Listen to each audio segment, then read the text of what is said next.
basa ng salita ng hula. Mapalad ang nakikinig at tumutupad. Mapalad ang nahahapis at sila ay aaliwin. Mapalad ang nagugutom at sila ay bubusugin. Ang magtiis hanggang sa wakas, sila lamang ang maliligtas. Ang magtiis hanggang sa wakas, sila lamang ang siyang maliligtas. Lalaganap ang kasamaan at sila'y magkakanuluhan. Lilitaw ang mga bulaan dito sa sanlibutan.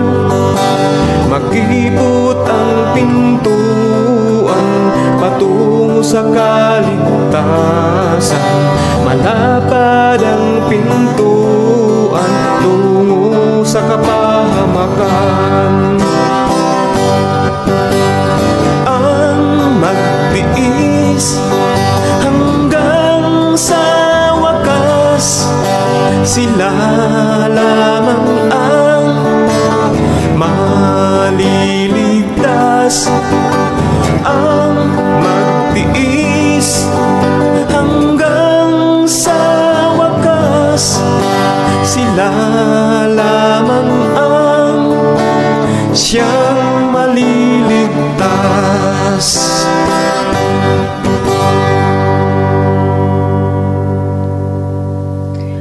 Magandang hapon pong muli sa lahat po ng nanonood muli sa aming programa na ayon sa kasulatan, gabay sa kalusugan. At isang linggo na naman po ang nagdaan at ngayon po ay tayong puli ay mag-aaral pong muli na may kinalaman po sa ating kalusugan. Magandang hapon po sa lahat po ng nanonood sa kanilang mga tahanan sa ating pong FB Live. Kayo po ay tumutok po hanggang alas 5 po ito ng hapon. May 3 po tayong segment ayon sa kabataan at ayon sa kasulatan po. Katotohanan ba yun o kasulatan? Katotohanan. Kabataan. Okay. So, bago po tayo magsimula mga kapatid, tayo muna po ay magsimula po sa panalangin. Dakila at makapangyarihan ka pong Diyos, O Lord God, kayo po ang makapangyarihan sa lahat. Kayo po na sakdal po sa kabanalan, Panginoon. Nawa po sa mga oras na ito ay kami po isamahan pong muli sa aming pong pag-aaral na may kinalaman po sa inyong batas ng kalusugan na kung saan ay aming pong mapapangalagaan ang aming pangangatawan na inyo pong ipinagkaloob sa amin upang amin po itong magamit sa inyo pong gawain, Panginoon. At naway patawarin po kami sa aming pagkakasala at bigyan po kami, Ama, ng katurungan at katalinuhan upang maunawaan po ang lahat ng mga bagay na amin pong matututunan at maibabahagi po sa araw na ito. Thank you so much, Lord God. In Jesus' name we pray. Amen. So, yun po. So, katulad po ng nasabi last week, ang ating pong pag-aaralan ay may kinalaman po sa ating reproductive health. So, unahin po natin muna yung reproductive health po ng mga kababaihan. Ayan. So, ang reproductive health po mga kapatid ay napakalawak po ng kanya pong nasasakupan. Ano po ba ang napapaloob po nito, nandyan po yung sa family planning, nandyan din po yung mga sexually transmitted diseases, nandyan din, napapaloob din po dyan yung sa mga postpartum depression, at marami pa pong iba, mga karamdaman na nangyayari or nararanasan po ng mga babaeng nagbubuntis at saka po yung mga sakit na may kinalaman po sa ating reproductive system. So sa salita lang po ng reproductive, parang sinasabi na reproduce. Ayan po. So dito po ang organs na ito ang siyang may kinalaman po sa pagkakaroon ng pagsisimula po ng isang baby, ng isang tao at kung paano din po ito lumalaki po sa loob po ng uterus po ng isang babae. Ayan, so nagre-reproduce po ang babae po. And then Bago po ang lahat, batiin ko muna nga pala yung mga nanonood na aking mga kamag-anak na nasa Batangas, ang Abacan family po, at ang mga in-laws ko po nasa Tondo, Manila, ang mga San Juan family. Si nanay, tatay, kamusta po kayo dyan? Ganoon rin po sa aking mga anak, si Lorin, si Luis at Owald. And sa akin pong asawa, si Ronald po, magandang hapon po sa lahat. Sa lahat din po ng mga serenaders, good afternoon po. At lahat po ng Dasma G church members at lahat po ng mga nasa kanilang mga tahanan. Ayan po. Ate Bot, kumusta po? And Kuya Sam, sino pa ba? Sila Sister Ye, Brother Camacho, Kuya Lino, Ate Fria, Sister Doralie, Sister Sonia, at marami pa pong iba. Mamaya pag naalala natin ate pong babatiin. So, ang title po ng ating pag-uusapan ngayon ay may kinalaman po sa ating reproductive health. So, ano po ba ang reproductive health? Ayan. So, ang reproductive health po ay is a state of complete physical, mental, and social well-being, and not merely the absence of disease or infirmity in all matters relating to the reproductive system and to its functions and processes. Yun, ito daw po ay yung kompleto or yung sinasabi na pagdating sa physical, sa mental, and social well-being ng isang tao na may kinalaman po sa ating reproductive system. Kung ano po yung functions niya and then processes. Hindi daw ibig sabihin nito yung wala kang sakit or the absence of disease or infirmity. Ayan. So isa pa pong ang tawag nito meaning ay reproductive health is a total well-being in all aspects of reproduction. It includes physical, emotional, behavioral, and social well-being. So yun nga po sinasabi ko kanina, so napakalawak po ng kanyang tawag dito na kanyang nasasakop. So emotionally din po may kinalaman din ng ating reproductive system sa lalo sa emotions ng babae during ng pregnancy and then yung after ng kanyang panganganak. So yun po during ng menstruation, ng menstrual cycle. So marami po. And social well-being po. And also mga kapatid, so bago po natin pag-aralan ng medyo mas ma-identify natin ng reproductive health. So, tingnan muna natin po yung female reproductive system. So yan po. Female reproductive system, ito po yung ating, sa mga babae po ito, mga kapatid ha. Sa mga lalaki, sa susunod natin itatopic. So, ito yung sa mga babae. So, makikita nyo, sa left and right, meron pong ovary. So, ang ovary po dyan po na nanggagaling yung ating mga egg cells. And then, andyan yung fallopian tubes. Ewan ko ba sa Tagalog nito? Parang yung tubo daw ito na sinasabi nila nasa matres. Ano ba yun? Nakalimutan ko na ba? Sa fallopian tube po ang tawag dyan. Pag galing po ang egg cells, nag-mature siya, na-release po siya dyan sa ovary. So, magta-travel po siya dyan sa fallopian tube. Okay, and then dyan sa fallopian tube po yan, naghihintay po yan para ma-fertilize. Kung halimbawa, ma-fertilize siya, magta-travel na siya dito, bababa siya sa uterus kung saan doon na po lalaki yung baby. Ngayon, kung hindi naman po, kumbaga hindi ma-fertilize ang egg cells, so dyan na po magsisimula na mag-shed or yung sinasabi natin na magdurugo o yun yung sinasabing buwa ng dalaw po ng babae. So yan, uterus po yan. And then the cervix and then yung po ating puerta or the vagina po ng babae. So yung cervix sinasabi ng kwelyo ng matres kasi ito yung parang pinaka tawag dito. Para siyang neck. So yan, cervix po yan. So yan po yung, ito lang ay yung mga simple lang po na part po ng reproductive system. So marami pa po yan na connection or ng mga part po ng ating reproductive system. So sa hapon pong ito ay ating pong pag-aaralan, mga kapatid, magsisimula po tayo dun sa menstrual problems. So meron din tayo magiging topic regarding naman sa ating sa pagbubuntis, paano po ba ang development ng baby, ano po ba ang mga dapat at hindi dapat gawin during ng pregnancy. So start po muna natin sa menstrual problems. So ito po ay actually ay wala pong babae na hindi po dumaraan sa ganitong tawag dito proseso So nag-start po ang menstruations ng babae at the age of 12. So ngayon mapapansin po natin pabata na po ang nagkakaroon po ng menstruation. Minsan may 8 years old, minsan 10 years old meron na nagkakaroon ng menstruation. So ang iba po kasi ay parang kinoconnect nila sa sa lifestyle or sa diet po ano ng isang tao, or during ng pregnancy ng babae, meron sinasabi daw nila na kapag ang babae ay nagbuntis ay mahilig daw po sa mga karne, or especially ng chicken, kasi ang chicken ay ini-injectionan po ng hormone. So, nakukuha daw po yun ng baby. So, pag lumabas at nag-age po siya ng 8 or 10, ay nade-develop or nagmamature na po agad siya, nagkakaroon agad siya ng menstruations. Ayan. Meron namang iba naman, sobrang late. So, kapag po halimbawa, umabot ka na ng 15 years old, 16 years old, at hindi ka pa po nagkakaroon ng menstruation, ay siguro po ay maaari, kailangan nyo na pong magpatingin sa mga espesyalista, especially po ng mga gynecologist. Ayan. So, unahin po natin yung premenstrual syndrome. Ayan.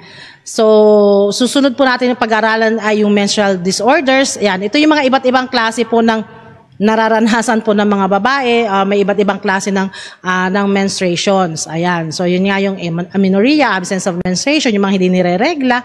Dysmenorrhea, yung painful na menstruation, and then metorrhagia, bleeding between periods. Halimbawa, wala pang 28 days, kasi 28 days po yung cycle mga kababaihan. So between nun, wala pang 28 days, so nire-regla na naman siya. Minsan ang difference lang niya, minsan days lang. So isa pa po ay oligomenorrhea. So infrequent or scanty menstruations. Ibig sabihin hindi madalas, after 2 months, 3 months saka uli siya nagkakaroon ng menstruation. Or kakaunti lang okay ang kanyang menstruation. Menorrhagia, yung profuse menstruation, ito naman po yung sobrang dami naman ng tawag dito ng bleeding po mga kapatid. So, identify po natin what is PMS o premenstrual syndrome. So, PMS or premenstrual syndrome describes symptoms that show up before your period. Ayan. So, ito po nakaka-relate po lahat ng mga babae na nagkaroon na or nagsimula na po magkaroon ng menstruations. So, before po tayo magkaroon yan, nakakaranas po ang mga babae ng iba't iba pong mga simptomas na kung saan ang iba hindi komportable, yung iba naman ay alam niyo po yung nagkakaroon pa ng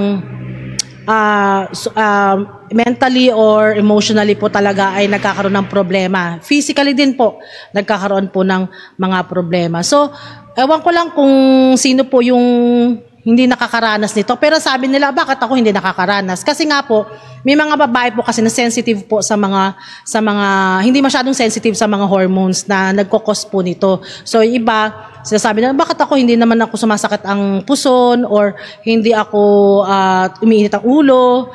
'Di ba? Meron pong iba sinasabi nila na hindi naman ako nagki-crave ng mga pagkain. So yun po. So iba't iba po tayo mga kapatid. Iba-iba po ang ating tawag dito, ang paano yung hormones natin ay gumawa sa ating pong mga katawan. Ayan po. So number 1 po, ano ba mga symptoms po ito? So 6 lang po itong kinuha ko. So, unang-una, ito kasi yung mga common na nararanasan ko rin po mga kapatid. So, unang-una po, yun, feeling of fullness in your belly. Yung sinasabi nila na parang lagi kang parang kang manas. Or sinasabi nila parang ang bigat-bigat ko. Yung ito po ay mga ilang linggo, mga one week po nararanasan po ito bago po reglahin ang mga babae. Ay nararanasan po ito nila. Na sinasabi nila parang namamaga, namamanas yung katawan ko, parang yung tiyan ko ang laki-laki. Napapansin po ito bago sila magkaroon ng regla, or minsan nawawala naman siya. Hindi naman po siya yung tawag dito during at saka after ng menstruation mo ay ganito pa rin ang feeling mo. Pag ganun po mga kapatid ay maaari po kayong mag-consult po sa mga doctors, kasi baka maaaring may iba pong dahilan. Bakit po kayo nagmamanas? Maaaring meron kayong problema sa inyong kidney, or iba yung inyong diet medyo mataas po sa sodium. Ayan. So ang bloating po, yung pagkakaroon ng swelling or pagkakaroon ng parang maraming tubig sa katawan ay na-experience ito 1 to 2 weeks before ng period nyo, at accompanied ba ito ng abdominal pain or abdominal cramps, back aches, or other symptoms. So ito yung feeling mo na napakabigat, at saka parang yun nga, nagkakaroon kayo ng weight gain. Ayun, weight gain. Minsan pag sinasabi nila, bakit ang taba mo? Ba't parang tumaba ka? Pero after naman ng menstruation nyo, pag nagtimbang naman po kayo, so parang bumabalik naman uli sa normal. Ayan. So ano po ba yung causes nun? So ang cause po niyan ay yung level po ng ating mga hormones. Meron po tayong dalawa dyan, progesterone and estrogen po. Yan mga hormones po na gumagawa or nagtatrabaho po para sa ating reproductive system. Yan po ay kasi nagpa-fluctuate. Ano po, nag-iiba. May tumataas pag ganitong days ng ating menstrual cycle, tataas itong estrogen or bababa itong progesterone. So ang nangyayari po yan, ay sa katawan po natin ay nare-retain po o naiiwan po yung maraming tubig ano po at asin sa ating katawan. Ayan. So yung ating pong mga body cells kapag po pumasok ang sodium po diyan sa loob, magkakaroon po yan, i-attract niya yung water ano po sa ating katawan. Kaya ang feeling po natin ay para tayong yun nga, parang manas. Hindi siya feeling. Talaga makikita niyo namamanas yung paa. Minsan malaki yung tiyan, bloated. So yun po. So paano po ba natin maiwasan? Ano po or ma-reduce po yung period po ng bloating? So unang-una po, yung diet modifications, mga kapatid. So pag sinabing diet modifications, medyo i-modify natin kung ano yung ating diet. Ano po bago tayo reglahin, So avoid po natin number 1, yung mga salty foods. Ayan, yung mga maaalat na mga pagkain, lalo-lalo na po yung mga processed foods, yung mga delata, yan yung mga noodles, ayan. I-focus po natin more on sa mga fresh na mga pagkain, po mga kapatid. Lalo na po yung mga fresh na vegetables and then yung mga fresh na mga fruits. Ayan. Kasi yan po ay less ang kanilang sodium content. Ayan. Kasi nga ang sodium ay nagpapa-increase po ng body fluids or ng body water retention sa ating katawan. And then also po, kain po tayo ng marami pagkain na mayaman po sa potassium. Ayan, mga kababaihan, Eat more potassium-rich foods kasi nire-reduce niya yung pagkakaroon ng bloating sa ating katawan dahil dinidecrease niya po ang potassium kasi magkaroon yan sila ng sodium Kapag mataas ang potassium, madidecrease ang sodium. Okay, kung kakain tayo ng maraming potassium na pagkain, ay marireduce niya yung sodium. So, marireduce din yung retention ng tubig sa ating katawan. Ayan. So, pag potassium din po, nagpapa-increase po yan ng urine production. Ibig sabihin, nagpo-produce siya ng maraming ihi. So, pag yan, inihi mo siya, nilabas mo siya, so marirelease yung mga tubig sa ating katawan. So, ano po ba yung mga example po ng mga potassium-rich foods?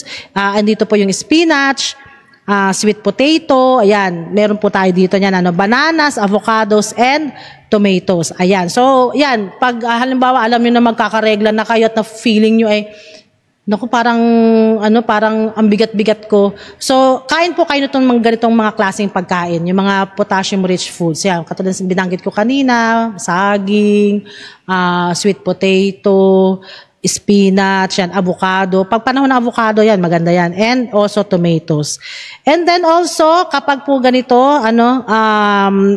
avoid natin yung refined carbohydrates. Okay? So, ito, ano ba yung mga refined carbohydrates? Ito po yung lahat ng may mga white flour, white rice, white sugar, ayan, white bread, ayan. So, kasi po, ito ay nagpapataas po ng sugar sa ating katawan. And then, ang insulin na po na ito, so, yung level po ng insulin ay tumataas din, sa ating dugo, kung kaya't ang ating pong kidney ay magre-retain din ng maraming sodium. Ayan. So, pangalawa po ay yung ating natural diuretics. So pag sinabi ko kasing diuretics, nagpapaihi kasi ito nagtatanggal ng tawag dito ng tubig sa katawan. So kapag kumain tayo ng mga pagkain mayaman sa diuretics, isa na po dyan ay yung asparagus. Yan, medyo may pagkamahal, 'di ba? Pricey yung asparagus, pang social asparagus na pangalan. And then meron naman to tayong pineapples o mga pinya. Peaches, ano pa ba? Cucumber, ayan, meron din tayo niyan.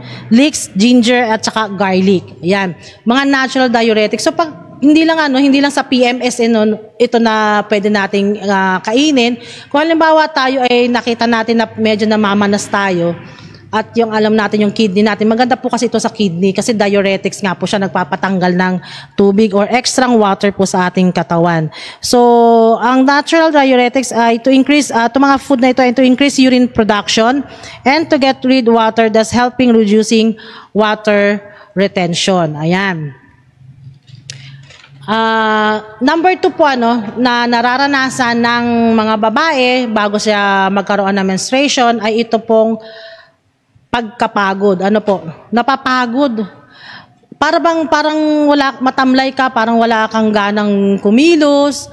'Di ba? Parang minsan nga parang nakakasabay daw ito or parang related daw ito na nagkakaroon ka ng depression, anxiety. So yun po, fatigue. So, ako ba naranasan ko to? Parang naranasan ko rin po ito noon. Kasi ngayon po ako po ay nasa menopausal na. So, hindi ko na siya nararanasan ngayon. Iba naman ang symptoms naman ng mga menopausal. So, ito naman fatigue. Sinasabi itong period fatigue. Ano po ba ito? Caused by hormonal changes na naman. So, nagbabago na naman ang ating mga hormones. Actually, mga kapatid, marami po kasi tayong hormones sa ating katawan. Sila yung may mga kinalaman sa ating nagugutom tayo or tayo ay masarap ang pagtulog, so mga blood pressure, ng ating heartbeat, so mga kumokontrol din po niyan ay mga hormones. So constantly po sa ating buhay palagi po yan, every day ay nagbabago, nagfa-fluctuate, nag-shift ang ating mga hormones. For example, kapag kumain ka ng marami halimbawa sa pagkain mo, kumain ka ng marami. So si hormones ng pancreas natin, magtatrabaho siya. So, mag-release ngayon siya ng insulin para mag-balance po yung sugar sa katawan. Or for example naman po, during emergency, biglang nagkaroon ng sunog. So, si katawan natin, meron siyang i-release bigla na hormones na tinatawag ay adrenaline or sinasabi natin minsan epinephrine, yun yung emergency hormones. Bigla ka na lang, alam mo yun, mabubuhat mo yung isang ref, yan. Or bigla ka na lang, alam mo yun, mabubuhat mo yung mga mabibigat na bagay. Pero after na puno na, hindi mo na alam kung paano mo siya ibabalik sa dating pwesto.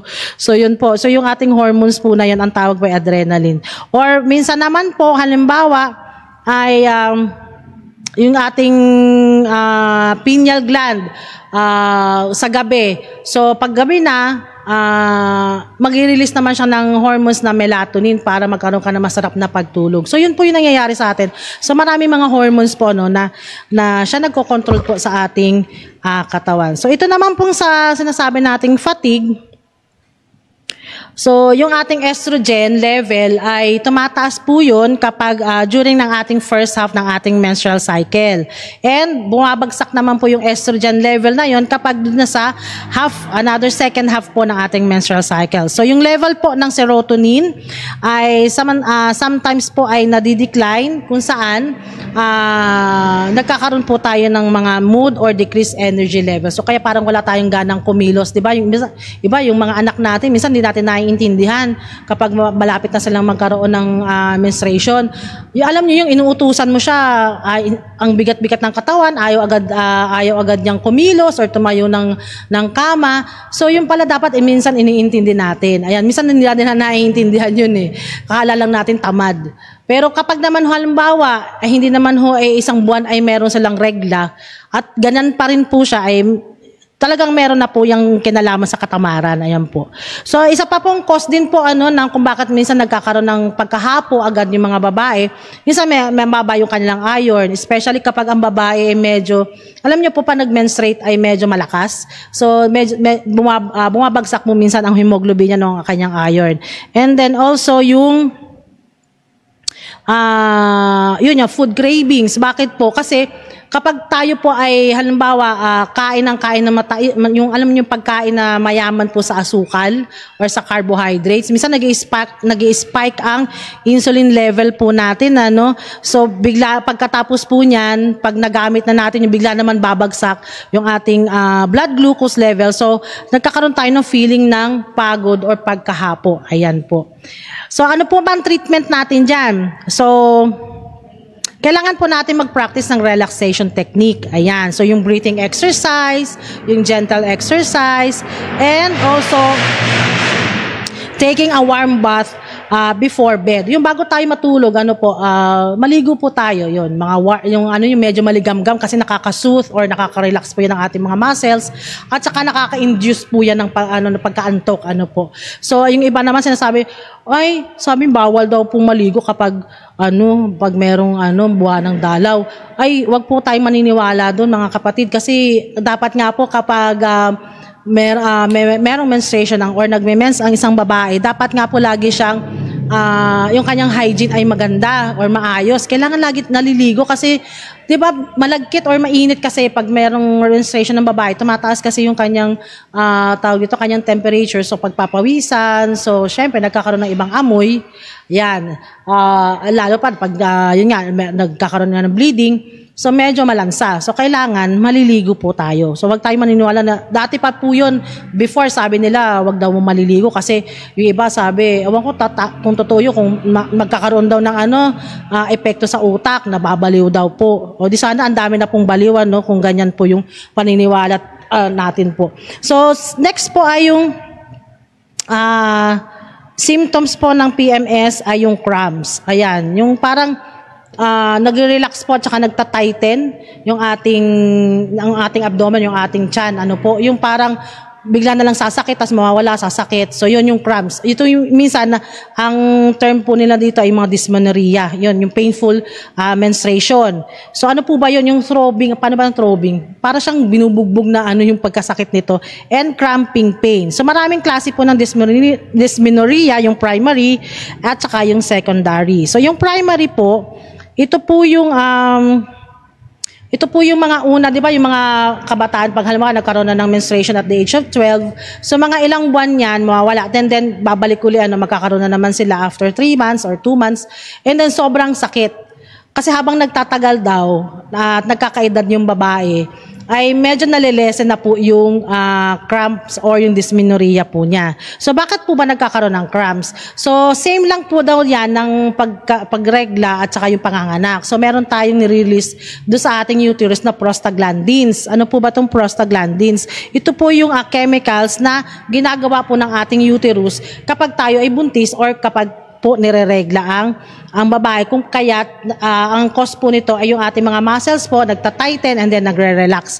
At yun po yung nagiging cause ng cramps or dysmenorrhea. So nagsisimula po ito isang araw or 2 araw bago po tayo magkaroon ng menstruations. Okay? Meron naman tayong sinasabi na secondary na dysmenorrhea.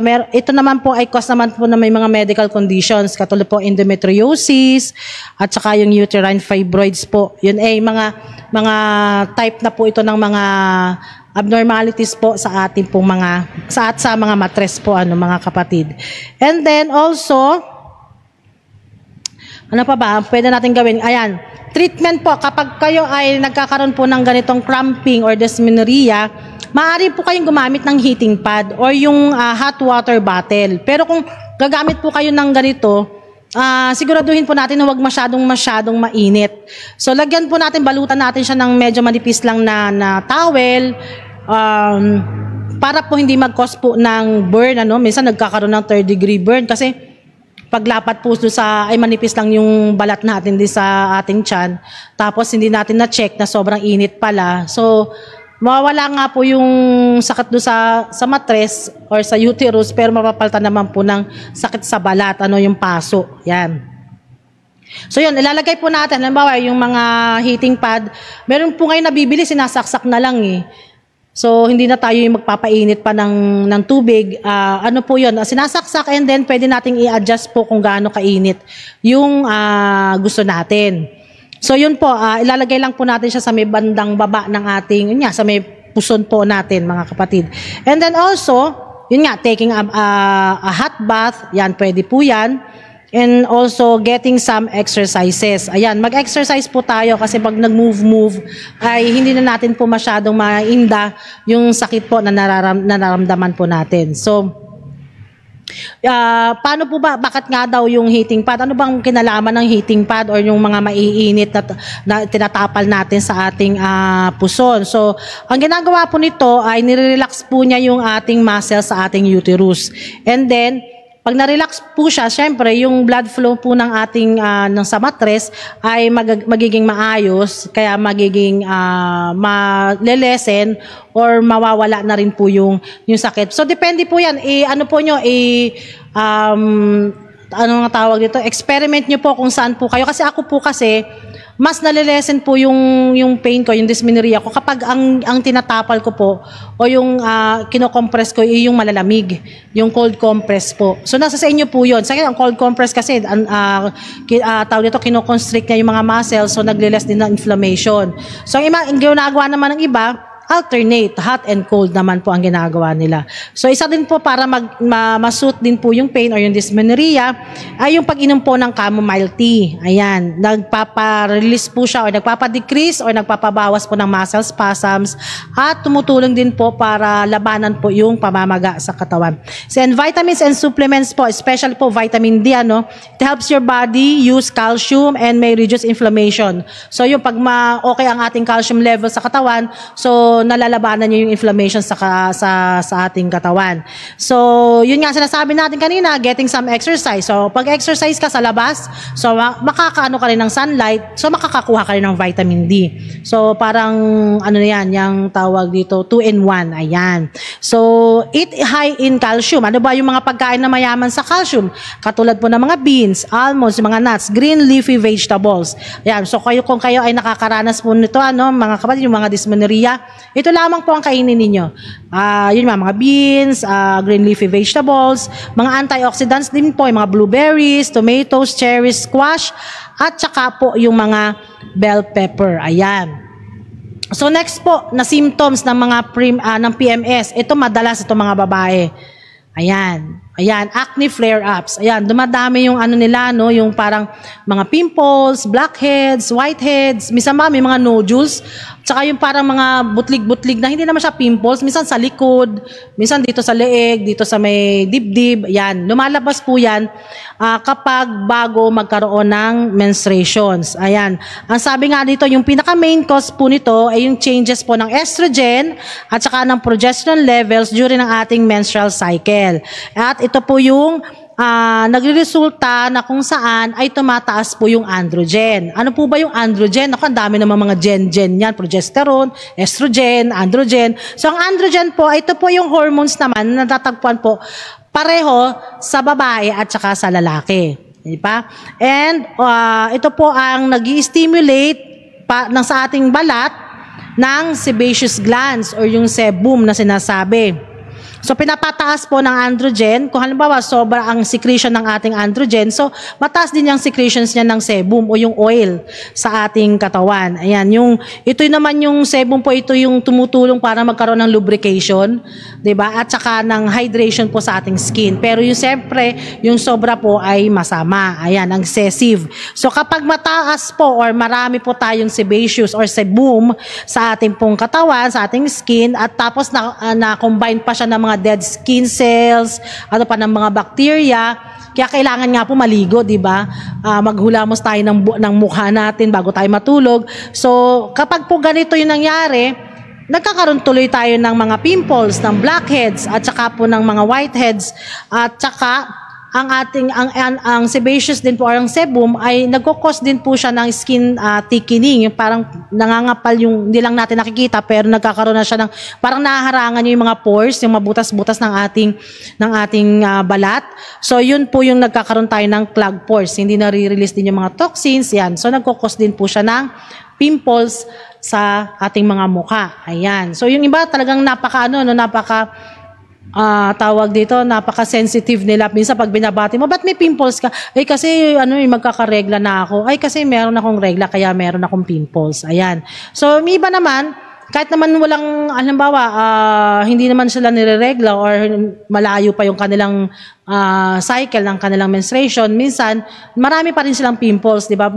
Minsan ang cause niyan po ay mga genetics na yan, sa kinakain din po natin, lalo pa yung matataas nga po sa fats or sa mga oily foods. Ayan, Ano pa ba mga cause? Stress, yan. Number 1 din po, stress. Ano yung halimbawa yung parang tawag dito, yung hindi ka na makanda-ugaga sa buhay mo. Yan, stress. Yan, minsan nag-flare up yan. Nagkakaroon ka ng acne flare-ups. So, minsan ang mga treatment po dyan, ay, ayun pa, isa pa pong cause, yung skincare items. Yan, yung mga gumagamit din po ng, alam nyo yun, minsan makita lang sa TV na may commercial, sa TikTok, ganyan, ito maganda to, paano ba naman ang model nila, talagang maganda na ang skin, di ba? So, syempre, isipin mo, magiging ganyan din yung skin mo. So, yun pala, hindi naman pala hiyang sa'yo. So, ang mangyayari, mag-flare up po ang inyong acne. Ayan. Ano pa po, yung treatment po dyan sa mga merong problem po sa acne during ng kanilang menstruation or before ng kanilang menstruations ay eating a healthy diet. Palagi po talaga ang pagkain, ano po. So, full of fruits, vegetables, and healthy fats can give your nutrients your skin needs to be healthy. Ayan. So, kung ang pagkain natin ito, mga fruits and vegetables, mariretain niya or makikip niya yung ating mga balat na healthy, ayan, di ba? Youthful looking and glowing skin, ayan. So, avoid po natin ang mga matataas na pagkain na matataas po sa sugar. At saka mga refined carbohydrates, katulad na na-identify natin, lahat po na may mga white flour, white bread, white rice, white sugar, yan, mga refined carbohydrates po yan. Kasi ito ay nagkukos ng sugar to spike or pagtaas ng sugar na kung saan ay ito ay patutungo na po sa pagkakaroon ng pamamaga or inflammation po sa ating katawan. Ayan. And then number 2 po, paano ang treatment po ng may acne? During a premenstrual syndrome or symptoms, I keep hydrated. Yan, napaka-importante po ng tubig. Mga kapatid, water is essential for maintaining healthy, hydrated skin. Alam mo, napapansin ko po yung mga matatakaw talaga sa tubig, yung palaging inom ng tubig, ang gaganda po talaga, nag-glow yung kanilang skin. Kasi nga po, alam nyo yun yung parang well-hydrated. Ayan, yung anong tawag dun sa yung sa skin na yon, yung maraming, hindi siya collagen eh. Ano nga tawag dun? Ayan, nakalimutan ko. Ha? Binomoisturize niya yung skin. Meron tawag pa dun term eh, nakalimutan ko na tuloy. So yun po, keep hydrated po. Uminom na maraming tubig, kumain ng healthy foods, mga fruits and vegetables, iwasan ang pagkain po ng mga refined carbohydrates. So yun po, number 1 po yan na beauty care products natin. Ayan. Sleeping, number 3 is sleeping enough. Ayan. Kompleto po ng tulog. The skin can heal and regenerate when you get enough restful sleep. So, minsan pansinin nyo po, pag kulang ka sa tulog, pansinin nyo po yung mukha nyo, yung skin nyo, pagkagising, mga ilang araw kayong puyat, ang dry ng skin, tapos, tawag ito, parang, alam niyo, parang hindi siya nag-glow, parang napaka, ano nga tawag nito, unmoisturized, walang moisture, walang hindi siya, parang kulang siya sa moisturizer, ayan. So yun, kasi nga, pag tayo po ay natutulog, yung mga cells po natin, nagbabago, nag-regenerate. Yung mga kasi, minsan, yung ating cells ay kailangan na magpalit, or kailangan siyang magkaroon ng renewal ng cells. So, kapag hindi po tayo natutulog, hindi po yun mangyayari. Ayan. So, kailangan po natin yan. Matulog ng kompleto po. And then, number 4 po, managing stress. So, alam naman natin yan. So, alam natin kung ano yung nagkukos ng stress natin, layuan na natin or alisin na natin sa ating life. Yan. And then, number 5, so, ang treatment po, skin protection. Katulad po ng sun protection. Yun. Kung aalis tayo, lalabas tayo ng bahay, ay tayo po ay magdala ng payong. Ayan, lalo po kung halimbawa sa kainit-inita ng oras na tayo ay lumabas ng bahay. Ano ba pinakamainit? 12, di ba? Alas 12 hanggang alas 3 po yan. Yan, pinakamainit po yan. So, kailangan natin ng sun protection. So, gamit po tayo ng mga sunscreen. Magsuot po tayo ng medyo hindi masyadong exposed na yung ating skin, mga damit, yung mga sleeveless, iwasan natin magsuot po niya kasi masyadong exposed na yung ating balat. And then avoid also exposure to the sun. Yun nga, katulad na sinabi ko, yung pinakamainit na time. And tawag dito yun, pwede naman tayong mag-sombrero or kung maaari lang, wag na tayong lumabas ng bahay during that time. And then ano pa yung mga natural treatment? Ayan, aloe vera, sinasabi nila, proven daw talaga tong aloe vera, no? Nag-moisturize na ating balat. Tea tree oil, honey, and turmeric. Kasi itong mga nabanggit kong mga pagkain or mga ay merong effect or meron siyang anti-inflammatory at saka antibacterial properties that can help reduce inflammation and prevent acne. And also, para din maiwasan natin acne flare-ups, yun nga, avoiding harsh chemicals. Ayan, kasi tayong mga babae, gusto natin ay magaya ang napapanood natin na mga model, 'di ba, ng mga nag-advertise ng mga skincare. So, iwas po natin 'yon as much as possible kasi mga chemicals din po 'yan. So, nagre-react po ang ating balat po diyan. And also number 5, ito po nararanasan din ng mga babae. So, breast tenderness. So, parang ang feeling natin ay alam niyo yung masakit siya, para siyang nag-enlarge. So, enlargement. So, ang nagko-cause din po niyan mga kapatid ay yung estrogen po natin. May effect po yan sa ating breast ducts, yung parang pinakatubo ng ating breast para mag-enlarge, and then yung progesterone naman po, nagpo-produce naman siya ng milk glands to swell. So ito kasing estrogen and progesterone during pregnancy, sila lang yung mga hormones na gumagawa mga kapatid. And then ano po ba ang treatment for kung meron tayong breast tenderness? Suot lang po tayo ng mga protective natin. So mga bra natin, mga bra sheer, ayan, supportive bra. And then avoid po natin ang caffeine, ang alcohol, and foods that are high in fat and salt. Ayan, tsaka mga sugar. So number 6, ito po ang headaches. Ayan. Sumasakit din pong ulo nyo, no? Pag meron kayong regla. Ayan. So dahil po ito yung bumagsak na po yung estrogen levels just before your period. Kasi ang progesterone and estrogen, kapag malapit na tayong re-regla, bumabagsak po siya. And during the menstruation may cause headache. Ayan. So anong treatment po? Kung halimbawa masakit ang ulo nyo, hindi kayo makakonse para kayo may migraine during or before ng menstruations. So cold compress lang po doon sa tawag dito sa affected area. Kasi meron po kasi nagda-dilate po kasi yung ating mga veins or ating arteries during kapag tayo may headache. So kung magko-cold compress po tayo, ay magko-constrict po ito. So number 2 po ay complete rest and sleep in a dark room.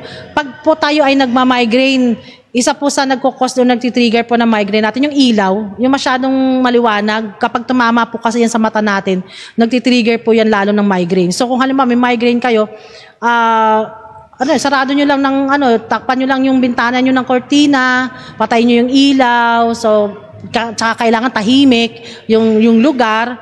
So yun po, medyo malelescent po. Tapos lagyan nyo pa ng cold compress yung inyong ulo. And then also, increase natin yung ating fluid intake na maaari kasi during menstruations ay meron tayong mga fluids na inilalabas, yung blood. So, nagle-less din po yung ating circulations ng blood sa ating katawan. So, magkakos din po ng dehydrations. Ayan po. So, isa naman po, kanina pinag-usapan natin ay yung mga physical symptoms. Meron naman din tayong mga emotional symptoms. Ayan. So, feelings of irritability and mood swings are the most common emotional indicators of PMS. So, other symptoms include changes in your sex drive, feeling anxious, sad, or depressed. Ayan pag merong bago reglahin ng babae, ang dramatic, best actress. Kasi parang laging depressed, yan. Minsan time pa nga na umiiyak yung bago magkaroon ng menstruation. Yan, brain fog or having trouble concentrating, food cravings, or increased or decreased appetite. Yung nakikita natin, napapansin yung mga kabataan, palaging gustong may kakainin, gusto ng ganito, gusto ng matamis, gusto ng mataas yung sa fats or carbohydrates yung kanilang kakainin. So yan po, may food cravings po. So yung minsan, yung mga anak ko ganyan Pag gusto ko ng ganito, nagugutom ako. So yan, pag may mga bago mag-menstruation, ayan ang mga kabataan natin. So taking frequent naps or having trouble sleeping, ayan, may insomnia. Siguro nga dahil uncomfortable ka kasi nga meron kang menstruations and diminished diminished interest in activity. So, pag food cravings, kasi tinitingnan ko nga, sinesearch ko, bakit nga ba nagkakaroon tayo ng food cravings? So, ibig sabihin daw nito, nagpa-fluctuate yung ating estrogen level, tumataas, bumababa, and then sinasamahan pa siya ng stress hormones ng cortisol. So, kapag mataas yung stress hormone natin or yung cortisol na sinasabi, at tapos ang ating katawan ay, tawag din yung sinasabi na fight and flight. Ayan, response. Ang babae daw po ay nagugutom. Kumbaga parang meron siyang effect sa ating metabolism. So metabolically change at ang ating appetite ay nai-stimulate po. So during ating menstruation or bago tayo magkaroon ng menstruations. And then also, dahil po dito, so dahil sa cortisol level, tumataas, and then yung ating, tawag ito, ating estrogen, nagkukos po ito na kung bakit ang babae ay parang gustong-gusto lagi daw yung, tawag ito, yung mga fats and carbohydrates. Kasi ito talaga yung actual na fuel ng ating fight and flight na response. And then, yung ating, meron din tayong brain chemicals na sinasabi na serotonin, mga kapatid, ito naman ay bumabagsak. So, kapag ito ay bumagsak, iti-trigger naman niya yung cravings natin for carbohydrates because our body uses carbohydrates para po magkaroon ng serotonin. So, yun pala yung relationship. Para magkaroon ng serotonin, so kailangan ng carbohydrates. Ayan. So, kaya pala tayo, bago tayo magkaroon, or bago magkaregla ang babae or during ng menstruations ay alam niyo matakaw para laging may hinahanap na pagkain lalo na yung alam niyo yung mga matatamis, ayan. Yung iba naman maaasim, ayan. So cortisol kapag increase at saka ang serotonin naman ay normal ay only crave for fat carbs with huge sweet component. Yun, yung mga tatamis naman. Iba naman maaasim. Ewan ko ba bakit ganun? Hindi ko alam kung bakit ba tayo pagka tayo nagkakaregla, Sister Ye. Parang lagi tayong gutom at kasi ang sabi nila, ang menstruation, yung magkakaroon ka na at saka ang pagbubuntis, isa lang po ang simptomas niyan. So kung ano yung nararanasan ng parang naglilihi, parang ganun din daw po yung mga magkakaroon na ng menstruation. So parang ang kaibahan lang niyan ay yung nga, kung buntis ka, ay syempre hindi ka narereglahin. Ayun, yun lang ang pagkakaiba nila. And then nagkakaroon na ng pagbabago sa katawan. At saka isa pa rin po ng mga symptoms kung ikaw ay buntis. Ako minsan, ito sa 3 anak ko, ito lang yung na-observe ko. Pag alam ko na yung difference ng magkakaregla na at saka yung magbubuntis, nagkakaroon po ako ng sakit sa madaling araw, hindi naman seizure, ano nga tawag doon? Hindi sa madaling araw, nilalagnat ako sa madaling araw. Isang beses lang yun. Nilalagnat ako sa madaling araw, tapos nag-chill. Akala ko nga minsan ako yung sabi ko, siguro may UTI ako. So yun, sa 3 anak ko, naobserbahan ko, yung pala buntis ako. So yun yung nagiging palatandaan ko. Kaya minsan, pag madaling araw, kinakabahan ako. Kapag bigla ako nag-chill at bigla ako nilagnat. Naku po, eto na yun.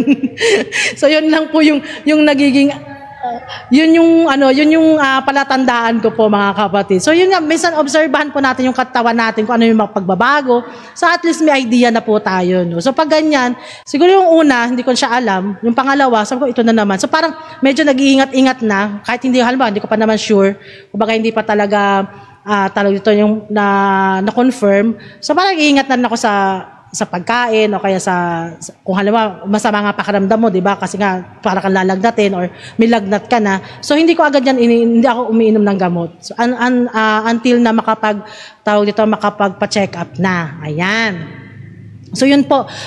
Sa mga lalaki akala nila madali lang. So yun lang ang pakiusap. Ang babae po ay marami pong pinagdadaanan. So diyan po yung tayo ay naglilihi. Ayan yun, unang-una pa yung menstruation. 'Di ba? Ang hirap na nating i-adjust yung katawan natin diyan. And then dadating pa na tayo ay magbubuntis. So yung paglilihi pa. 'Di ba? Ang hirap po niyan. Alam niyo yung gustong-gusto mo nang kumain pero inilalabas siya ng katawan mo. So ang hirap po nun. And then magbubuntis ka. Ang hirap din yung magpapalaki ka ng bata sa tiyan, 'di ba? Hindi, 'di ba? Parang hindi ka makagalaw, hindi ka makahinga sa gabi. Lalo na ako, asthmatic po ako, May time na talaga pag nasa 4 months na or nasa 2nd trimester na. Na po ako, nakaupo na po ako humiga. Hindi na ako makahiga ng, alam mo yung normal ko na tulog, na higa. So yun po. And then, isa pa, pag nanganak pa, naku po, ang sakit po niyan, ay parang 10 times ng dysmenorrhea, yung nagli-labor, yung labor pains. Hindi mo alam kung saan galing yung sakit na yun. Alam mo yung parang yung pinaka-buto mo, ano bang tawag yung pelvic bone, parang yung balakang, alam niyo, parang hinihiwalay na siya sa katawan mo. Parang humihiwalay na yung kaluluwa mo sa katawan. Basta ganun po yung pain niya, no, doon sa mga dalaga. So yun, alam niyo, mahalin niyo yung mga magulang niyo, mahalin niyo yung nanay niyo, no. Kumbaga, hindi madali ang pinagdadaanan po ng mga babae. So yung mga asawang lalaki, ayan, medyo pasensya po kayo kapag ang babae or yung asawa nyo ay merong PMS or merong menstruation. Kasi nga po, hindi po namin gusto na palaging mainit ang ulo. Ayan, hindi namin gusto na magkaroon ng masakit ang ulo, masakit ang tiyan. So talagang ano po yan natural process po yan ng babae. And then, yun nga sinasabi ko, pagkatapos, pag nagbuntis, nanganak, yung pagkatapos pang mga anak, ayan na, mag-aalaga na ng bata. So yun po, sinasabi kasi nila, naku, yung mga babae ito, maaarte lang to kunwari lang, ano naman ang kinalaman ng yung hormones na yan sa katawan, bakit nagiging ganyan, psychologically, emotionally, mentally. Yan po ay talagang nararanasan po ng mga babae. Natural po yung nararanasan ng mga babae. So halos lahat po ng mga babae, nararanasan yan. Kung hindi po nararanasan ng mga babae yan, hindi ko alam kung totoong babae. Tunay na babae. Ayan. So meron lang po akong iiwanan bago po tayo magtapos. Sabi nga dito, yan, 1 Peter 3:7, husbands, in the same way, be considerate as you live with your wives, and treat them with respect as the weaker partner, and as heirs with you of the gracious gift of life, so that nothing will hinder your prayers. Ayan, meron naman palang sinabi ang Bible sa 1 Peter 3:7. So, maging considerate po tayo sa ating mga asawa. Ayan, kasi talaga namang ito na yata yung curse, di ba, sa mga babae, no? Doon pa sa Genesis. So, yun. Maraming salamat po, no? Hanggang dito lang muna ang ating magiging topic for today. So, next week, meron ba tayo next week? Direct? It's 24. December 24. Ayan, hindi ko alam. So, mag-a-announce na lang po, no? I-continue po natin yung topic po natin about reproductive health. So, hindi natin alam kung ano ba susunod natin. Pwede nating sundan ito ng mga menstrual problems, yung mga binanggit ko kanina. And then also, pwede nating sundan uli agad ito ng mga menopausal, yung mga menopausal stage na. So, ito naman po yung sa mga 45 and above na mga kababayan. Ito binanggit ko naman na topic natin for today ay yung sa mga start ng puberty hanggang sa bago sila magkaroon bago sila mag-menopause po, ayan mga kapatid. So yun lamang po, and then bago po magtapos babatiin ko pong muli, sino bang nasa natin? Yan, sa Early 7 Strike Land, magandang hapon po, Ma'am Irma. Irma ba? Irma? Pwedeng pa Miss Lorene, at hindi ko kasi mabasa. Kirma. Ayan, Ma'am Kirma, hello, good afternoon po, thank you po sa panonood. Si Early 7 Strike Land, lagi talaga lagi siyang first honor lagi talaga. Minsan na ako, naku-conscious na naku-curious na ako. Kailan ba natin ito makikita?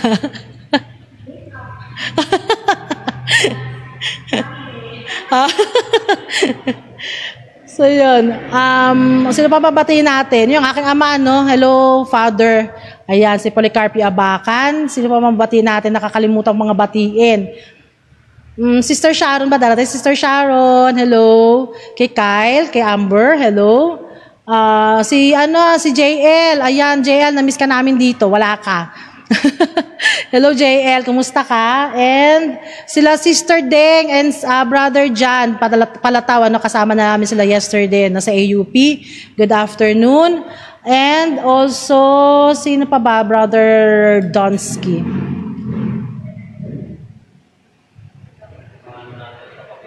Sino mga tropa pips? Ayan, so hindi ko kasi mabasa naiwan ko ang aking CP, aking mobile.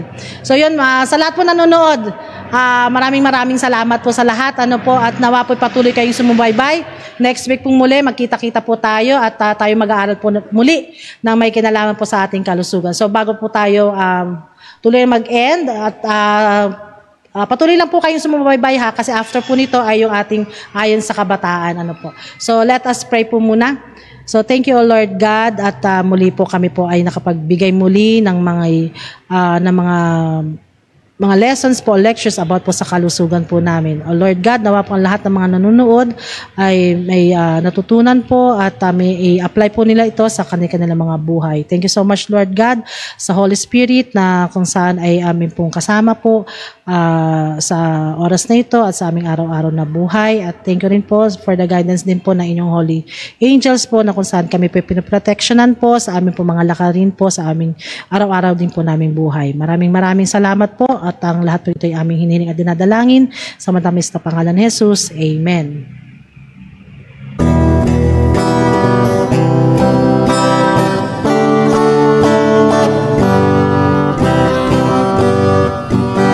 Mapalad ang bumabasa ng salita ng hula, mapalad ang nakikinig at tumutupad, mapalad ang nahahapis at sila ay